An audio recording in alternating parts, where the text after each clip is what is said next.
Okay, just a short video here on some caulking gun basics, or silicone, how to use a silicone gun. And I mean, you could use silicone, of course. There's lots of other stuff. I've got some old gutter and siding sealant here. This stuff's long since expired, so I'm going to use that for the test subject here to show you how to operate this thing.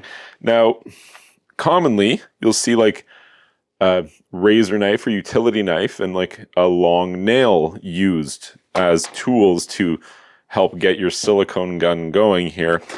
Actually, those tools are built into the gun. And so you could use tools like these, or you could just use the tools that are built in. Now, I'll admit, the ones that they build in are not ideal. So like, see in the handle here, look in that little hole there. See that hole in the handle? There's a little cutting blade that comes down there. Let's give her a shot here.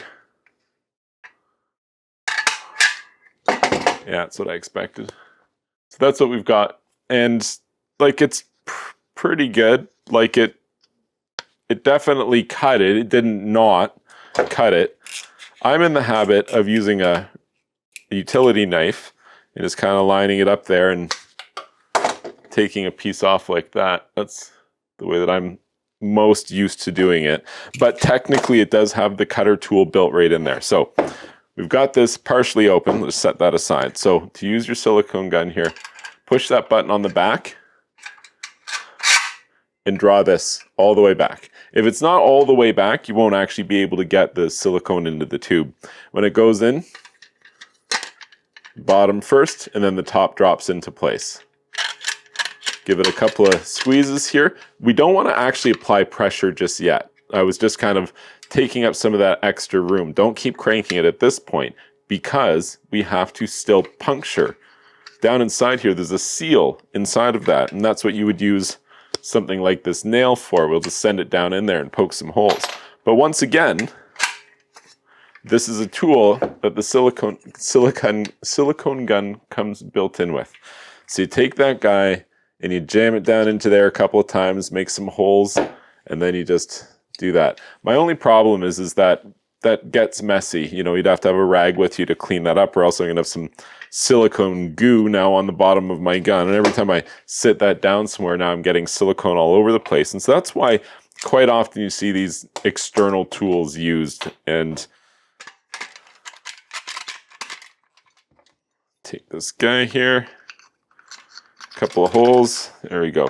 And now we're ready to start with the siliconing process. So here's one more tip that I want to give you.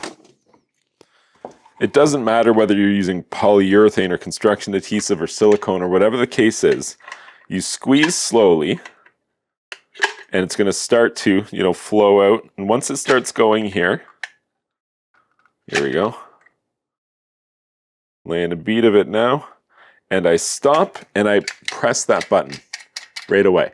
I release that pressure right away, because if you don't, it just keeps coming out. And the truth be told is, even when you release the pressure, commonly what will happen is that it continues to ooze out a little bit. And so I wouldn't just take my silicone gun and sit it down there. Normally I would have a rag or, you know, a cloth or something to sit the gun down such that if it continues to ooze out while I'm busy working on something else, I'm not making a big mess. But this is how you use a caulking gun for silicone or adhesive, construction adhesives, polyurethanes, anything like that. You can use the built-in functions and tools that it gives you, but it's not always the most functional. So just to give you one more tip here, to remove the silicone, just push on that trigger button, pull back, and now you can remove and replace as needed.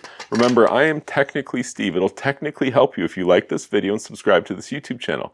And if you do, I'll see you soon.